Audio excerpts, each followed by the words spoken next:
Dear sports friends, hello everyone. I am Andras from Hungary. As the winter ski season is about to start and I just came back from Hintertux in Austria, where I spent 8 days skiing in ideal conditions, sunshine and cold, which is really like winning the lottery. No fog and sunshine for 8 days. So, being so into skiing, I decided to tell you a skiing story that happened to me about 10 years ago or more. I don't know exactly when. Time flies. I was living in Budapest at the time. On a nice cold winter day, my friend Attila and I decided to go to Donavalli, Slovakia for a one-day skiing trip. Donavalli is 200 kilometers from Budapest. My friend Attila brought his 10-year-old daughter with him. We went in his company car, an Alfa Romeo. There was not much traffic and we got there in less than 2 hours.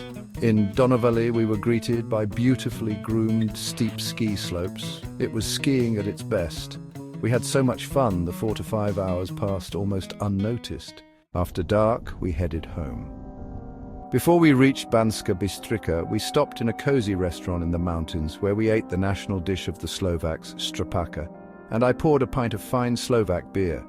In high spirits, we continued our journey to Budapest. As we approached the border, I noticed that the petrol tank gauge was completely flat. I said to Attila, "Let's fill up quickly at the first petrol station, otherwise we'll be in trouble." Attila, "The company won't pay for petrol if I fill up my company car abroad. The first petrol station in Hungary is 30 kilometers from the border. Don't worry, we'll have enough petrol until then." All right, I thought, he must know.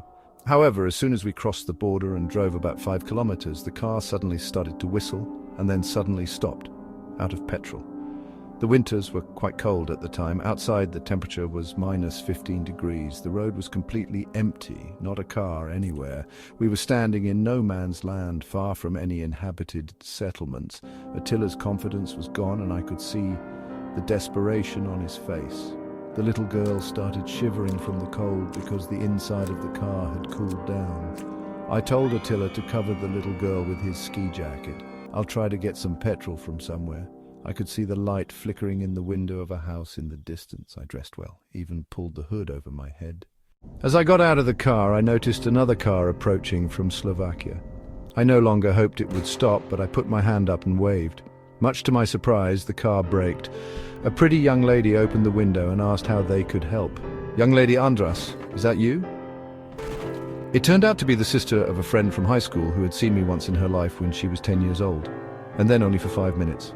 And so our desperate situation was resolved. Afterwards, I proudly told Attila, this girl was head over heels in love with me from the age of 10 until now, which is why she recognized my voice after 30 years.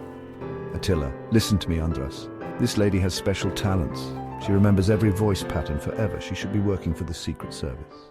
So much for the unbelievable but true story, my dear friends. If you have a minute, please like and subscribe to my channel for more of these interesting skiing stories. Greetings, everyone.